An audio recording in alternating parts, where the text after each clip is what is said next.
December 2nd, 1993. A rooftop in Medellín. 15 years collapse into one phone call you shouldn't have made. You are 16. Medellín slums smell of diesel and smoke. You steal gravestones, sand off the names, resell them. Real trade is contraband radios smuggled past customs. A cheap two-way set clipped to your belt like a badge. You talk your way past a checkpoint with that radio. Calm voice. False papers. It works. You remember how easy it felt. This is the mistake, though you don't know it yet. Trusting your own voice on open air. Your mother scrubs floors across the city, saving coins for your shoes, still believing you sell scrap metal. You didn't escape that checkpoint. You were postponed. The file on you had already started. It just had no name yet. You're 22. The product isn't radios anymore. It's white powder pressed into bricks, hidden in car doors bound for Miami. Money arrives faster than you can count it. You buy a scale, then another, then men to guard both with rifles.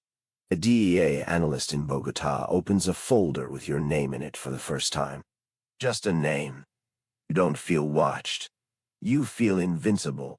That gap is where every empire like yours eventually drowns. You merge with the Ochoa brothers and gotcha. Overnight, smugglers become the Medellín Cartel, and cocaine becomes a nation's economy. Planes you own land on airstrips you built, guarded by men who answer only to you. The state looks small now. You're one of the richest men alive. You still remember the smell of that cemetery. You never mention it. The government starts a real file now. Not a name, a case number. Case numbers don't go away.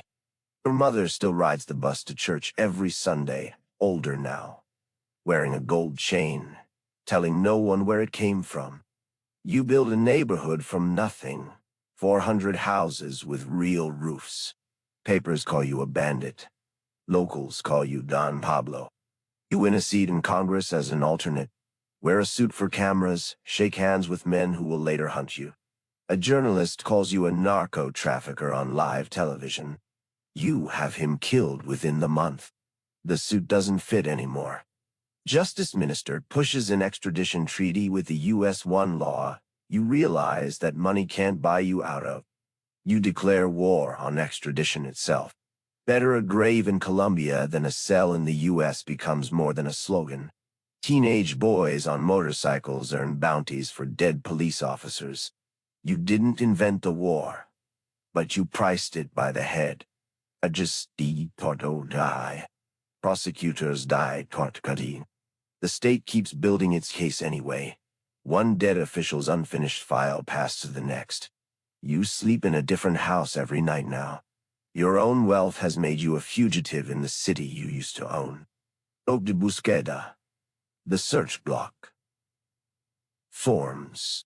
Bureaucratic, patient, built to do one thing. Find you and not stop. You didn't escape the treaty.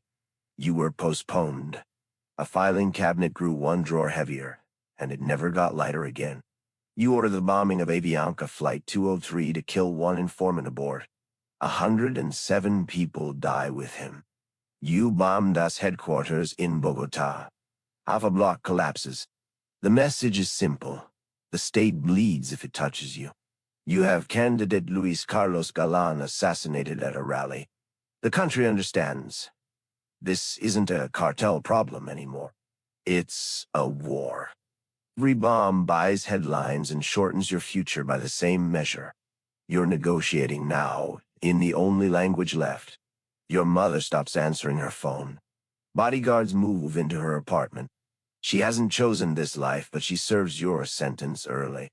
You negotiate your own surrender. No extradition. 5 years, a prison you design and build yourself.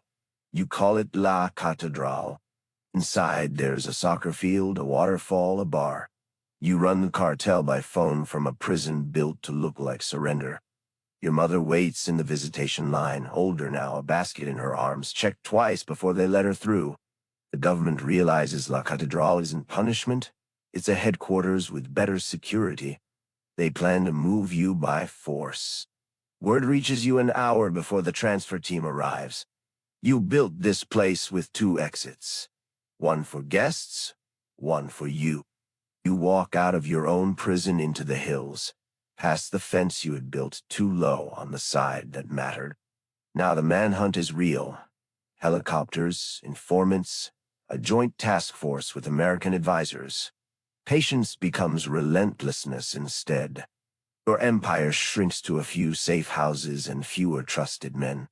Any associate you don't kill might be the one who talks. Former partners and rivals form Los Pepes, hunting your family with the same tactics you taught the country to fear. You didn't escape La Catedral. You were postponed. Every wall you build for yourself becomes a wall someone else studies from outside. You move every few hours now. No call lasts more than seconds. A discipline built from pure fear and still not enough. Your brother is captured. Your closest lieutenant is dead. Men who once worked for you now work for whoever ends this fastest. Your mother is moved for her own safety, riding a bus under a stranger's name, watching the road behind her more than ahead. Los Pepes burn another property every week. You're losing a war of attrition against men who learn patience from watching you. You write letters instead of making calls. It slows you down, but it means fewer chances for a radio to catch your voice. The search block gets radio triangulation vans that find a transmitting handset in under a minute, if the call runs long enough. You know about the vans. You keep calling anyway. Some habits outlive the reasons a person once had for trusting them. You're down to one safe house in a middle-class Medellín neighborhood, disguised as a quiet family man nobody looks at twice. Your birthday passes without a party. 44 candles you don't light. A flame in a window is a location on a map. You call your son almost every day now.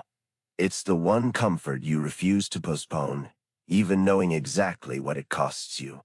Your mother dies before the manhunt ends. You cannot attend the funeral. You're always the one searched for, never the one who arrives. The 2nd, 1993. ... You're 44, holed up in a middle-class house. Your son calls a radio station to argue with a reporter. You call in to defend him, live on open air, longer than you should. Across the city, a van's needle finally holds still. The search block doesn't storm the house immediately. Bureaucratic, patient, inevitable. It simply confirms the coordinates and moves the pieces into place. You hear boots on the roof tiles and run, the way you've always run, out a window, across a rooftop.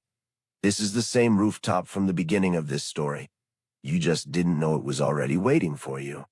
You didn't escape the checkpoint at 16, the treaty, the prison, the vans. You were postponed, every time, until today. The shot that ends it closes a file opened decades earlier, in a cemetery, with a boy who talked too easily. The file closes. The bureaucracy moves to its next name. Somewhere, a mother who never said goodbye has nothing left to wait for.